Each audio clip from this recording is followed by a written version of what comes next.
Hi everyone, this is just one of my second attempts to try and get a good live stream going. For the past couple of weeks, I've been just sticking up my standard old podcast videos. But recently I've been in the papers. It was in the Daily Post. Because I came forward about how the government is forcing me to break the law over cannabis use.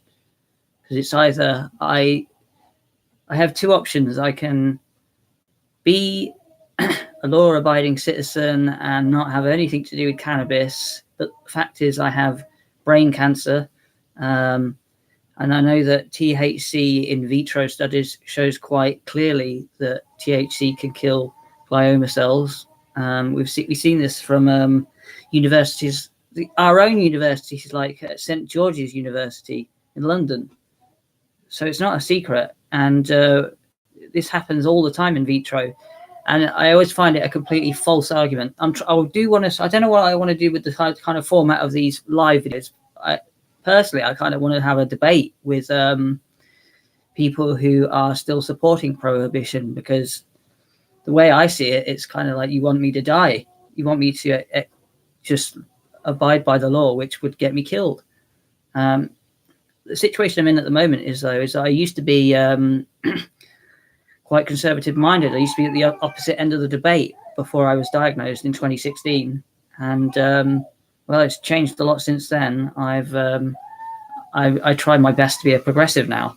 And that's why in a lot of my podcast videos that I upload on my channel, I often try to support progressive causes like what we see happening in the US 2020 election. So I want to see if I can get the progressive candidates supported as much as possible, and also to support the podcasters that are trying to support those progressive candidates to secure a better future for them.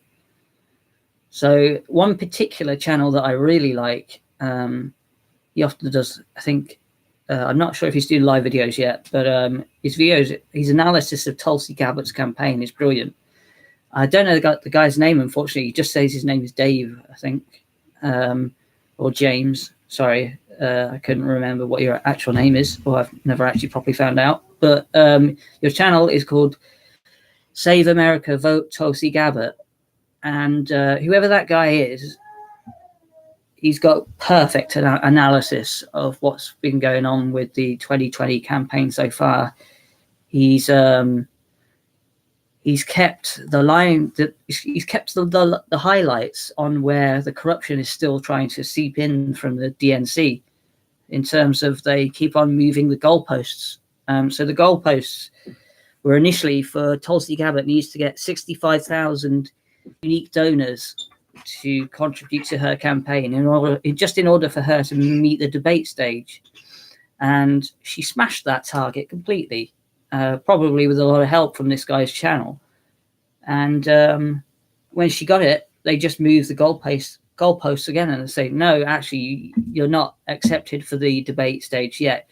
You now need to raise like 20,000 unique donors. And they can obviously, you can see that there could just be a pattern to this, that she can just keep smashing those goals, and they can just keep moving the goalposts, which is just absurd and insulting, really, from an organization that has a lawsuit against them for doing this in 2016.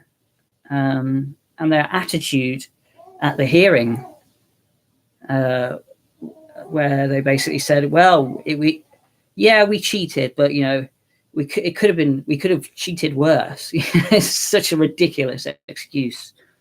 But there's a lot of really good podcasters out there that are supporting Tulsi Gabbard for the 2020 US election, and I really want to do whatever I can to support them.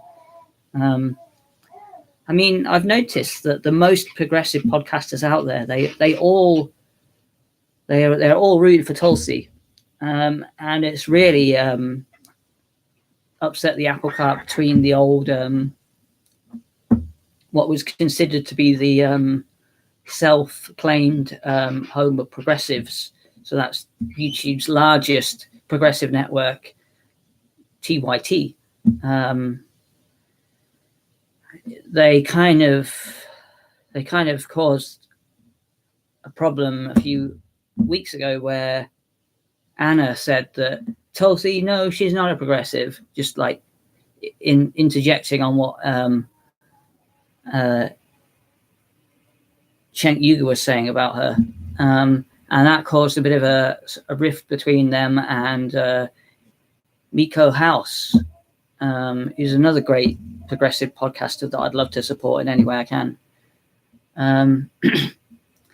I really do need to sort of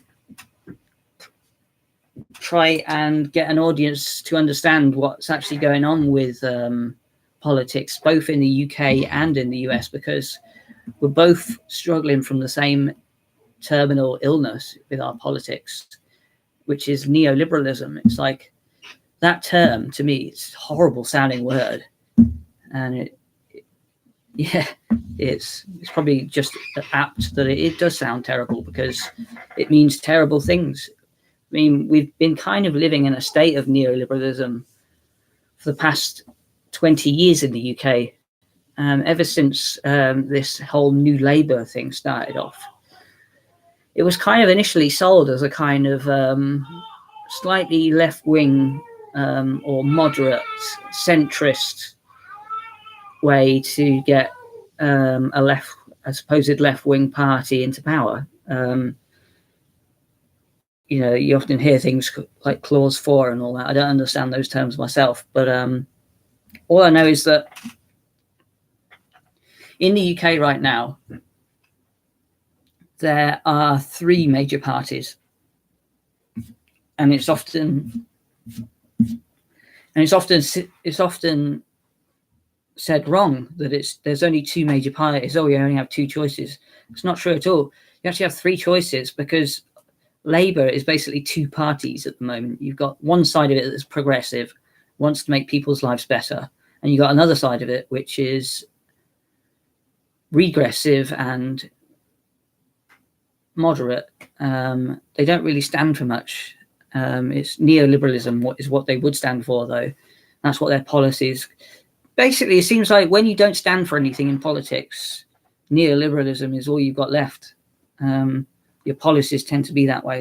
They tend to be throwaway policies